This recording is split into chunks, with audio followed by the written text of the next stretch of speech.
Ողջույն, հարգելի գործընկերներ եւ արժանապատիվ հայրենակիցներ։ Մեծագույն պատիվ է պատասխանատվություն ստանձնել հայ ժողովրդի հանդեպ եւ այդ պատասխանատվության գիտակցումով մենք գտնվում ենք այստեղ։ Առանձնահատուկ շնորհակալություն եմ ցանկանում հայտնել բազմահազար մեր այն ընկերներին, հայրենակիցներին, ովքեր իրենց վստահության քվեն տվել են մեզ հունիսի 7-ին։ Շնորհակալություն եմ հայտնում նաև մեր բոլոր այն հայրենակիցներին, ովքեր իրենց վստահության քվեն մեզ չեն տվել։ Մենք իրականացնելու ենք հայրենանվեր գործունեություն, որը միտված է լինելու առանց բացառության մեր բոլոր հայրենակիցների բարեկեցության, անվտանգության եւ արժանապատվության ապահովմանը։ Ուստի մենք մեր հայրենակիցներին չենք տարանջատելու յուրայինների եւ ոչ յուրայինների։ Սիրելի հայրենակիցներ, ձեզանից շատերը հարցնում են մեզ. ինչու եք վերցնում մանդատները։ Պատասխանները շատ հստակ են եւ պարզ։ Նախ եւ առաջ պետք է նշեմ, որ մեր քաղաքական պայքարը շարունակական է։ Մենք ունենք հիմնական գերնպատակ, այն է ունենալ ուժեղ եւ արժանապատիվ Հայաստան, եւ որևէ մեկը թող չկասկածի, որ մենք մեր վերջնական նպատակին հասնելու ենք եւ օգտագործելու ենք բոլոր քաղաքական գործիքները։ Ուստի մանդատը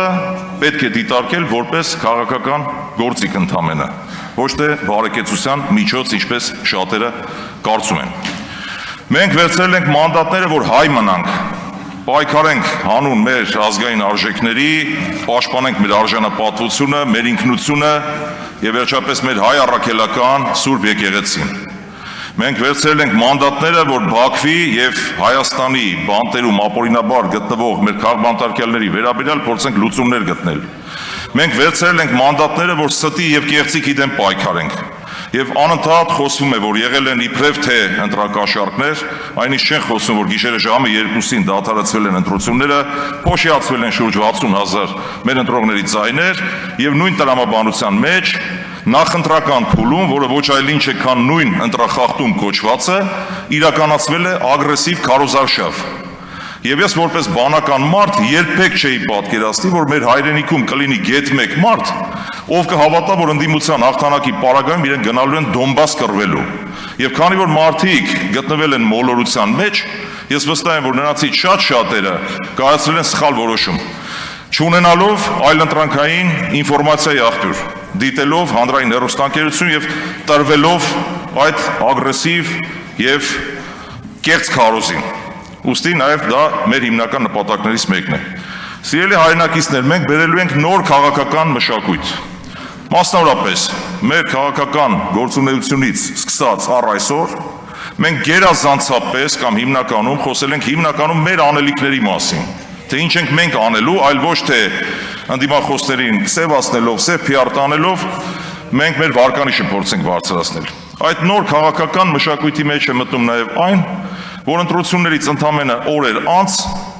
մենք գետնի վրա գործով ենք ապացուցել այդ ամենը, գտնվելով այն բնակավայրերում, որտեղ հիմնականում ունեցել ենք վստահության բարձր քվե,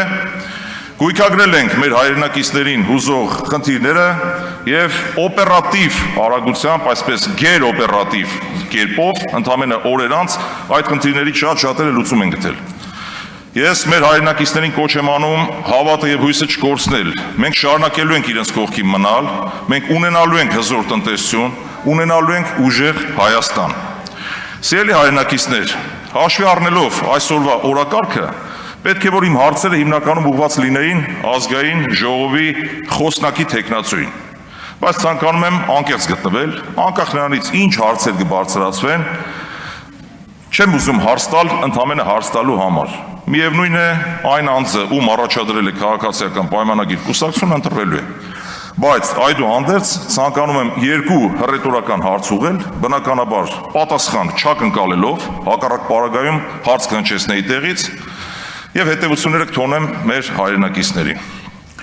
Նախընտրական փուլում, ինչպես ես արդեն նշեցի, այդ ագրեսիվ կեղծ ինֆորմացիայի տարածմանը զուգահեռ Պարոն Ռուբինյանը տարբեր հարթակներում, սոցիալական ցանցերում, տեսահոլովակների միջոցով իր հանրային ելույթներում պարբերաբար օգտագործել է այսպես վիրավորական ենթատեքստ պարունակող խոսույթներ կամ եզրույթներ, մասնավորապես մեր քաղաքական թիմի վերաբերյալ, մեր քաղաքական առաջնորդի վերաբերյալ, որպես չակերտավոր վիրավորանք հիմնականում օգտագործել է այն քաղաքի անունը, որտեղ բնակվել է ազգային մեծանուն բարերար պարոն Սամվել Կարապետյանը։ Դա որևէ վիրավորական, խնդրում եմ տեղի շարունակել, որևէ վիրավորական բան իրենից չի ենթադրում, պարոն Կարապետյանը դրանից չի վիրավորվել եւ դա որևէ մեկի համար գաղտնիք չէ։ Բայց մոռանում եք, որ պարոն Կարապետյանը ծնվել է Հայաստանի Հանրապետությունում, իսկական հայ է, չնաշխարհիկ Լոռվա մարզում, այնուհետև գործունեություն է ծավալել տարբեր քաղաքներում, երբեք պետական պաշտոն չզբաղեցնելով, խնդրում եմ ուշադրություն դարձրեք, պետական պաշտոն չզբաղեցնելով հասել է աներևակայելի արդյունքների եւ իր արդյունքների պտուղները ներդրել է հայրենիքում բազմամիլիոնանոց, բազմամիլիարդանոց ներդրումների եւ բարեգործությունների տեսքով։ Հարցս հետեւյալն է հռետորական։ Չեք կարծում, որ այն աստիճանի ամբից կենսագրություն ունի պարոն Կարապետյանը, որ ուրիշ բան չկա ասելու։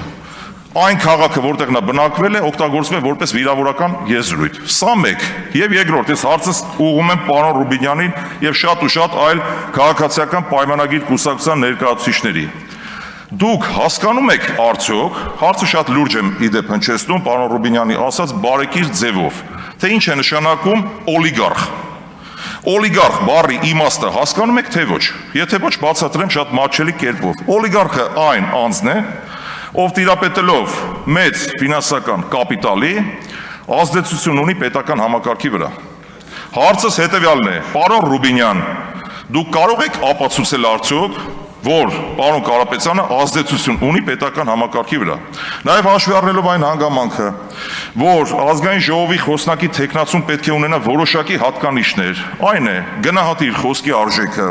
լինի բազմակողմանի զարգացած, ունենա հավասարակշռելու ունակություն։ Արդյոք եթե դուք չկարողանաք ապացուցել, որ պարոն Կարապետյանը չունի ազդեցություն պետական համակարգի վրա եւ դա այդպես էլ կա, ներողություն խնդրել եւ ասել, որ դուք լավ չեք հասկացել օրինակ օլիգարխ բառի իմաստը։